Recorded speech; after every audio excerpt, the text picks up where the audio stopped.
Devika classes के official YouTube channel पर आप सभी का स्वागत है। आज हम भारतीय संविधान की श्रृंखला को आगे बढ़ाएंगे और भारतीय संविधान की श्रृंखला को आगे बढ़ाते हुए हमने कुछ समितियां लिखी हुई हैं यहाँ पर, और ये कुछ एक महत्वपूर्ण समिति है उसके सदस्य लिखे हुए हैं। इसमें से प्रश्न आ जाते हैं आपके, लेकिन इससे पहले मैं इसे कराऊं उससे पहले आपने पिछली वीडियो देखी होगी, अगर नहीं देखी तो उसे देखिए कि मैंने उसमें बताया है उस पिछली वाली वीडियो में कि संविधान का निर्माण कैसे हुआ, यानी संविधान सभा का निर्माण कैसे हुआ और making of the constitution assembly, यानी उनका चुनाव कैसे हुआ, किस प्रकार से सीटों का वितरण, यानी कांग्रेस ने कितनी सीटें जीती थी, मुस्लिम लीग ने कितनी सीटें जीती थी, इस प्रकार का पूरा वर्णन जो है वो उस वाले चैप्टर में है। अच्छा, उस वाले वीडियो में है। अच्छा, इससे पहले मैंने आपको 2 क्वेश्चंस दिए थे वीडियो में करने के लिए। ज़्यादातर लोगों का उसका उत्तर जो था वो गलत था। तो मैंने पहला प्रश्न जो पूछा था आपसे वो था कि बताइए संविधान सभा ने राजेंद्र प्रसाद को राष्ट्रपति के रूप में कब चुना था। तो इसका उत्तर है वो है 24 जनवरी 1950, यानी 24 जनवरी 1950 को संविधान सभा ने, देखिए ये प्रश्न आ जाता है, यानी जो फैक्चुअल क्वेश्चंस हैं वो आपके एग्जाम में यानी कम लेवल के एग्जाम से लेकर के ऊपर यानी अपर लेवल के एग्जाम तक आते रहते हैं। ठीक है, ग्रुप टी से लेकर के पीसीएस पीटी तक इसी प्रकार के क्वेश्चंस आते हैं। देखिए आप बड़े बड़े क्वेश्चंस पे ध्यान देते हैं, सही बात है, अच्छी बात है, देनी चाहिए, लेकिन इन क्वेश्चनों को भी नज़रअंदाज नहीं करना चाहिए। 24 जनवरी 1950 को संविधान सभा ने राजेंद्र प्रसाद को राष्ट्रपति के रूप में चुना था। अच्छा, ये वाली जो डेट है वो बड़ा इंपॉर्टेंट है, क्योंकि इस डेट को कई काम किए थे संविधान सभा ने। एक तो राजेंद्र प्रसाद को चुना और दूसरा जो था वो राष्ट्रीय गीत चुना था, यानी राष्ट्रीय गीत किसने चुना था? राजेंद्र प्रसाद ने। कब चुना था? 24 जनवरी 1950 को। और तीसरी चीज राष्ट्रीय गान भी इसी डेट को चुना गया था, यानी राष्ट्रीय गीत, राष्ट्रीय गान और राजेंद्र प्रसाद को राष्ट्रपति बनाने का काम 24 जनवरी 1950 को किसने किया? संविधान सभा ने किया। ठीक है, इतनी बात क्लियर हो गई। सेकंड जो क्वेश्चन पूछा था मैंने कि बताइए कि संविधान सभा में यानी संविधान सभा के अध्यक्ष तो राजेंद्र प्रसाद थे। कब बनाए गए थे? 11 दिसंबर 1946 को। 9 दिसंबर 1946 को कौन बनाए गए थे? सच्चिदानंद सिन्हा, जो कि अस्थायी 2 दिन के लिए चले बस केवल। और ये 11 दिसंबर 1946 को बनाए गए राजेंद्र प्रसाद। अब दूसरा था इसमें जो मैंने क्वेश्चन पूछा था कि इस संविधान सभा के उपाध्यक्ष कौन थे। 2 लोग इसमें उपाध्यक्ष थे, उनका नाम हमें यहां पर भी मिल जाएगा। पहले जो थे वो थे वीटी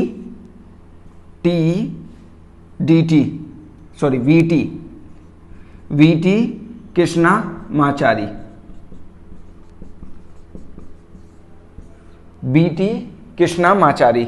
यानी जो मैं क्या पूछना चाह रहा हूं, एक बार दोबारा से ध्यान दें कि बीटी कृष्णामाचारी संविधान सभा के जो थे वो उपाध्यक्ष थे, और दूसरे लोग जो थे वो कौन थे? एच.सी. मुखर्जी।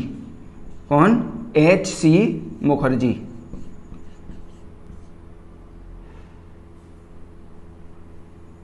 एच.सी. मुखर्जी, ये दो लोग जो थे वो क्या थे? ये संविधान सभा के उपाध्यक्ष थे। ठीक है, इतनी बात हमें क्लियर हो गई।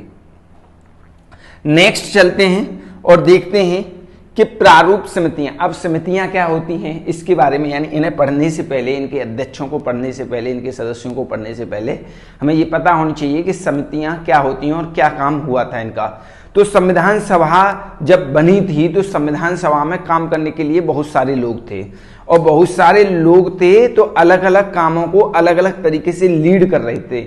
अब लाइक एज एग्जाम्पल, आपके घर में कोई फंक्शंस होता है, छोटा मोटा कोई फंक्शंस होता है, बर्थडे पार्टी होती है, तो उसमें घर के सदस्य सारे बैठ जाते हैं और उसमें बड़ा सदस्य जो होता है वो कामों का वितरण करता है कि आपको ये मार्केट से सब्जी लेकर के आनी है, आपको मार्केट से फल लेकर के आने, आपको दूध लेकर के आने।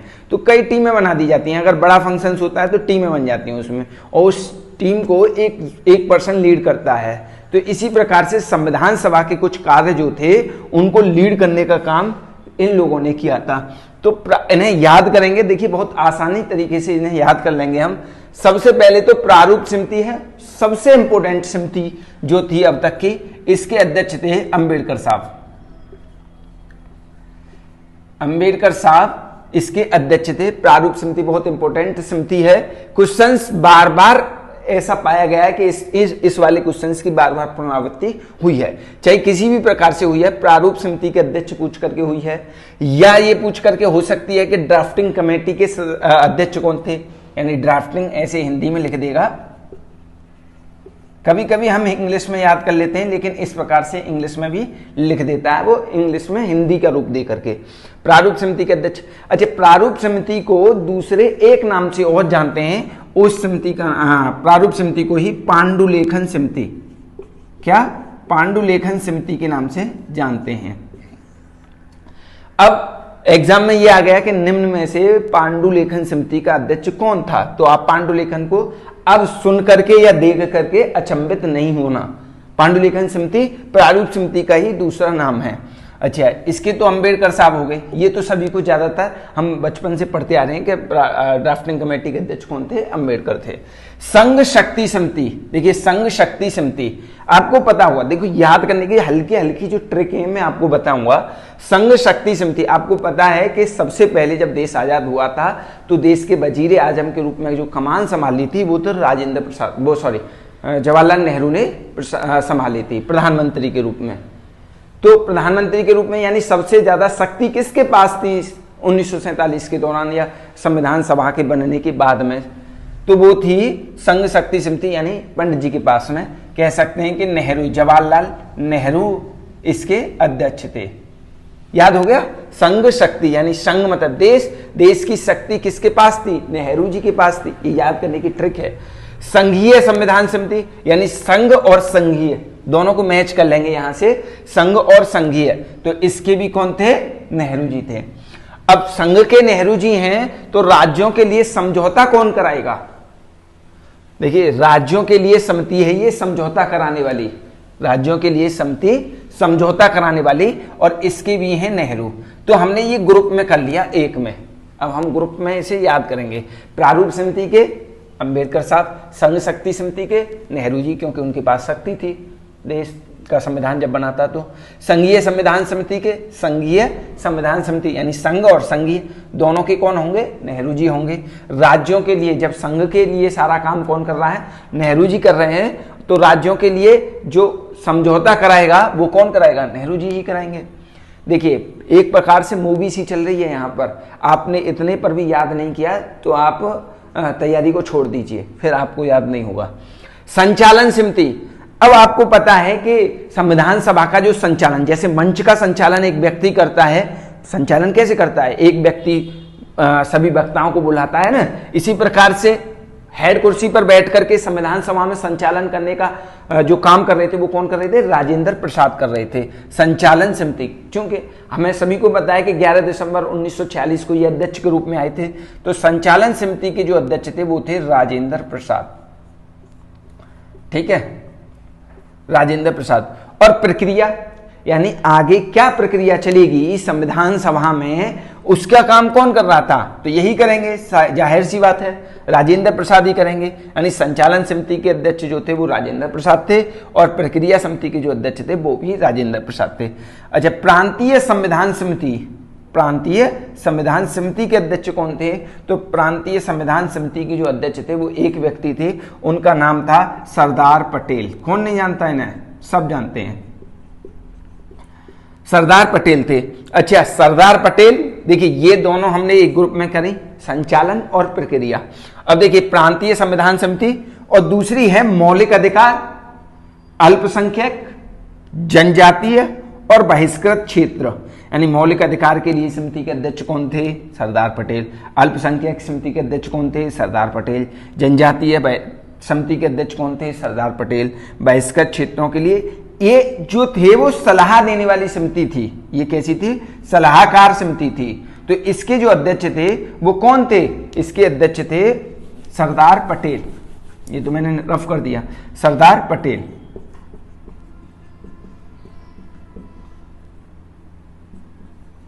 अब देखिए ये हमने, ये जो था वो हमने एक पॉइंट में, यानी एक ग्रुप, दो ग्रुप और तीन ग्रुप। सरदार पटेल।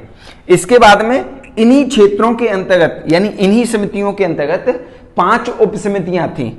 मौलिक अधिकार, अल्पसंख्यक, जनजातीय, बहिष्कृत क्षेत्रों के लिए सलाहकार जो समिति थी, इसी के अंतर्गत 5 उप समितियां थी। उनमें से 2 से अधिकतर प्रश्न पूछे जाते हैं, मौलिक अधिकार की उप समिति और अल्पसंख्यक की उप समिति। तो मौलिक अधिकार की जो उप समिति थी उसके अध्यक्ष जो थे वो थे जेबी कृपलानी। कौन? जेबी कृपलानी। और अल्पसंख्यक उप समिति के अध्यक्ष कौन थे? अल्पसंख्यक उप समिति के अध्यक्ष जिन्होंने उपाध्यक्ष थे किसके? संविधान सभा के, तो वो थे एच.सी. मुखर्जी। आपको ये याद करना है। मौलिक अधिकार उप समिति जेबी कृपलानी और अल्पसंख्यक उप समिति एच.सी. मुखर्जी। ये इस प्रकार से आपको याद करना है। अब इसके बाद में क्वेश्चंस यहां से भी पूछे जाते हैं। कैसे पूछे जाते हैं? ये प्रारूप समिति है यानी ड्राफ्टिंग कमेटी। अब ड्राफ्टिंग कमेटी को हम यहां लेकर के आए हैं। ड्राफ्टिंग कमेटी यानी पांडुलेखन। अब मैं ड्राफ्टिंग कमेटी यानी प्रारूप समिति की जगह शब्द का इस्तेमाल जो करूंगा वो पांडुलेखन का करूंगा, ताकि आपको थोड़ा सा रिवीजन टाइप का होता रहे। पांडुलेखन समिति की जो अध्यक्ष थे वो B.R. अम्बेडकर साहब थे। यानी अगर क्वेश्चन आपसे पूछे कि बताइए पांडुलेखन समिति, पांडुलेखन का मतलब प्रारूप, पांडुलेखन समिति में कितने सदस्य थे? तो वो थे 7 सदस्य। कितने थे? Ambedkar, N Gopalaswami Ayyangar, Alladi Krishnaswami Ayyar, K M. Munshi, Syed Muhammad Saadulla, T T. Krishnamachari, N Madhav Rao. ये 7 टोटल 7 सदस्य थे। पहले तो डायरेक्ट यही पूछ सकता है कि बताइए कितने सदस्य थे, तो उसमें थे 7 सदस्य। अध्यक्ष कौन थे? B.R. अम्बेडकर साहब थे। अन्य सदस्य N Gopalaswami Ayyangar, Alladi Krishnaswami Ayyar, K M. Munshi, Syed Muhammad Sadullah. अच्छा, इसमें एक बात और थी। वो बात क्या थी? इसमें बात थी कि एक व्यक्ति थे, उनका नाम था डीपी खेतान। कौन? डीपी खेतान। और उन डीपी खेतान की जगह पर उस डीपी खेतान, अब ये डीपी खेतान जो थे उनकी मृत्यु हो जाती है कब? 1948 में, यानी 1948 में किसकी? डीपी खेतान की मृत्यु हो जाती है। इनकी जगह पर जो सदस्य बने थे वो थे टी.टी. कृष्णमाचारी। यानी पूछ लेता है कि संविधान सभा के कार्य करने के दौरान कौन किसकी मृत्यु हो गई थी? तो वो हुई थी डीपी खेतान की। अच्छा, इसमें इनकी जगह पर काम किसने किया था? टी.टी. कृष्णमाचारी ने किया था। हमने इतनी बात समझी। इसके बाद में और आगे बढ़ते हैं।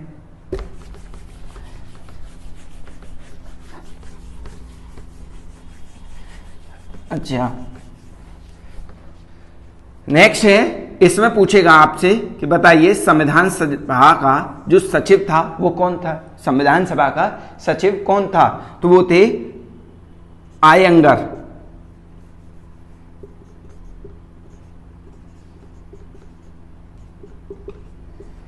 एच.वी. आयंगर कौन थे? संविधान सभा के सचिव थे। क्वेश्चन पूछ सकता है कि संविधान के रूप में यदि मोहर किस चीज की, यानी किस चीज की मोहर का इस्तेमाल किया गया था? तो वो था हाथी की मोहर। हाथी की मोहर का इस्तेमाल, यानी पूछ सकता है शेर की मोहर का इस्तेमाल, कलम की मोहर का इस्तेमाल, हाथी की मोहर का इस्तेमाल या गाय की मोहर का इस्तेमाल। तो उसमें ये था हाथी की मोहर का इस्तेमाल संविधान सभा में किया गया था। नेक्स्ट क्वेश्चन, एक व्यक्ति थे प्रेम नारायण रायजादा। देखिए, इनकी भी एक अलग कहानी है। प्रेम नारायण रायजादा, यानी कि इनका जो राइटिंग था वो बहुत ही सुंदर था। इनके घर में यानी इनके खानदान में सब राइटिंग बहुत सुंदर यानी प्रभावमय शैली में लिखते थे। कैसे? प्रभावमय शैली में। तो नेहरू जी के जाते हैं इनके पास में, किनके पास? प्रेम नारायण रायजादा के पास में। बोले कि आप भारत के संविधान को प्रभावमय शैली में लिखने का काम करिए। तो ये कहते हैं कि ठीक है, मैं इसके लिए कोई चार्ज नहीं लूंगा आपसे, लेकिन आपको प्रत्येक पेज पर मेरा नाम लिखना पड़ेगा। बोले ठीक है, ये बात हो जाती है। अच्छा, इसके बाद में नेक्स्ट क्वेश्चन पूछता है, ये नोट करते चलना सभी क्वेश्चंस, कि संविधान को हिंदी में संस्करण किसने किया, हिंदी का संस्करण किसने किया, तो वो किया था वैद्य, कृष्णन वैद्य। कौन, कृष्णन वैद्य, कृष्णन वैद्य करके एक व्यक्ति थे, उन्होंने किया था। अच्छा, इसके बाद में जो क्वेश्चंस और पूछे जाते हैं, यानी क्वेश्चंस और नहीं, एक समझ विकसित करने के लिए कि संविधान सभा की आलोचना, क्या, संविधान सभा की आलोचना, इसे थोड़ा सा आप लिखेंगे नहीं लेकिन समझ लेंगे। आलोचना में मेन हेडिंग लिख लेंगे, संविधान सभा की आलोचना। देखिए, संविधान सभा की पहली आलोचना तो यही थी कि यह स्वतंत्र निकाय नहीं थी। क्या, स्वतंत्र निकाय नहीं थी।